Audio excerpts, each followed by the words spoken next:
If you want to sell more today in a time of crisis and uncertainty, you've got to ditch the hype. The markets today, your prospects today, your customers have way less tolerance for hype than they did even just a couple months ago when coronavirus wasn't an issue, when we weren't in the middle of a crisis, when the stock market hadn't crashed, when people weren't stuck at home instead of out working. So you have to understand this, that you really cannot get away with the level of empty promises and claims that you were able to get away with as a marketer, as a copywriter. You really should have never been using them, okay? But you can't get away with them today. You can't get away with them. So it's time to lay off the hype. It's time to lay off the gimmicks, and it's time to start talking to your prospects, to your market, like they are a good friend, like they're a human being, right?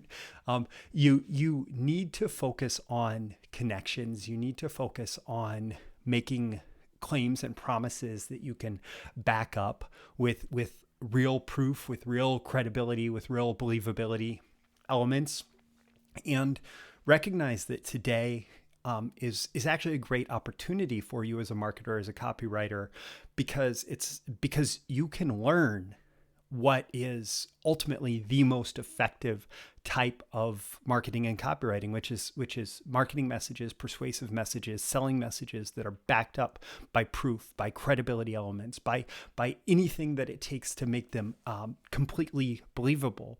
Where your product or service may deliver all of the promises that you make, but if you make them in an empty way, then you're not believable and you're not going to sell today.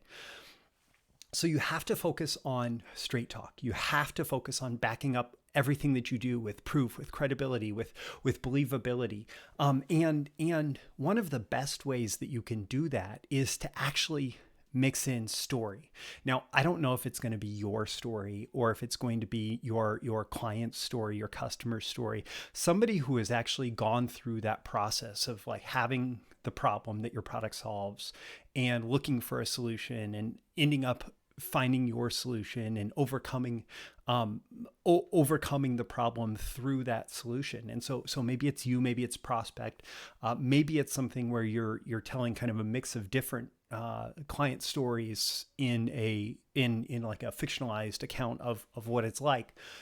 But you need to focus on like the real journey and the real experience and the real results and the real proof backed up, like presented in an emotional way, right? And that's why you use story, and that's why you use these narratives that are either like a first person narrative or a third person narrative, but backing it up with as much proof and credibility as you can to really convey not only the emotion, but the believability of every promise and claim that you make. Now, I actually teach this in my proof, credibility, and believability training, and there's a link in the description for you. But I want to share with you something that I actually talked about in a copy review yesterday. It's not that you have to stop making big claims and big promises the moment you start using proof. If your product delivers on whatever promises that you are making, if your claims are legitimate in the context of your product or service, then you just have to make sure that you walk the right path to get someone to the extraordinary results that they might get. And the way that you do that is by presenting like, okay, here is a claim of if things go well, like here's the good level claim, and then here's the better level claim, and here's the best level claim, and then you might even have the extraordinary experience that this person had.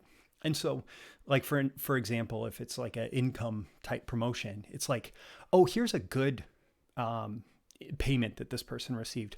Oh, here's an even better payment that this person received. Oh, and here's the best, like, this is what everybody thinks is the best for payments that you could receive.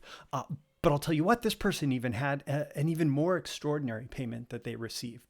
And so this type of walking a path towards big claims allows you to do a believability ladder. So I'm assuming that all of these are true. These are all accurate proof elements, right? But by starting at the lower level, then you are able to then climb up to a bigger claim and a bigger claim and a bigger claim and a bigger claim. And it's even better like when you can do this from a third person perspective, or where you can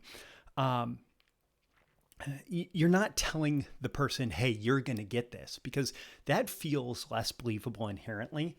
Like ultimately, there has to be a point in your selling message where you do a little bit of a pivot and you say, those are all the results that other people have gotten. Now you're going to have to figure out what the results are for you. But you spend most of your time not making promises of what the prospect is going to get. And this will help you a lot with like compliance with ad networks and stuff too.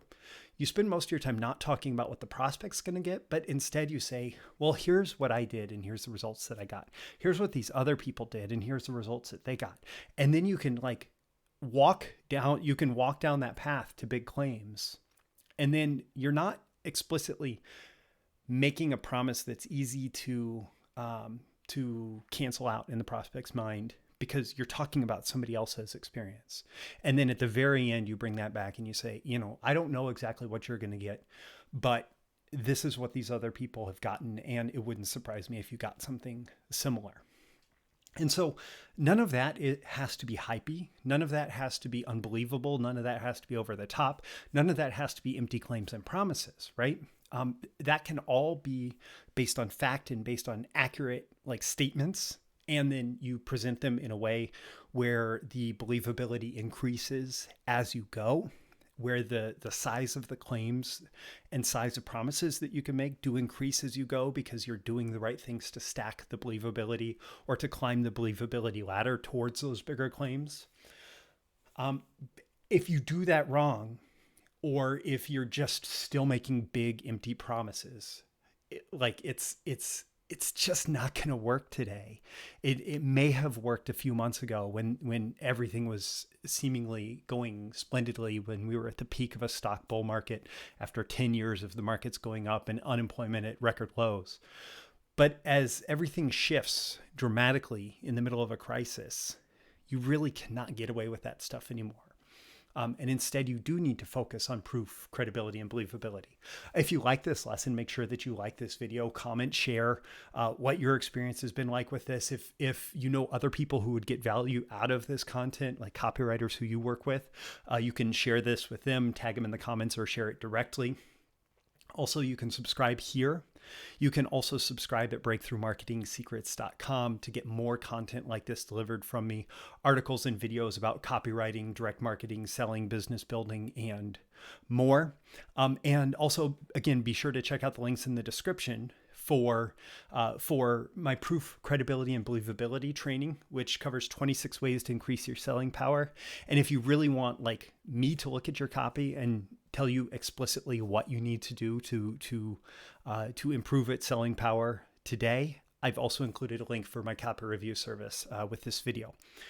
I'm on a mission to help 50,000 entrepreneurs live happier, healthier, more prosperous, and impactful lives through more effective marketing, through becoming more of a leader to their audience, to their clients, customers, and stakeholders. And I would love to have you join me in every way that you can. My name is Roy Furr. This has been a video issue of Breakthrough Marketing Secrets, and I look forward to seeing you again in your next video. Talk to you soon. Bye.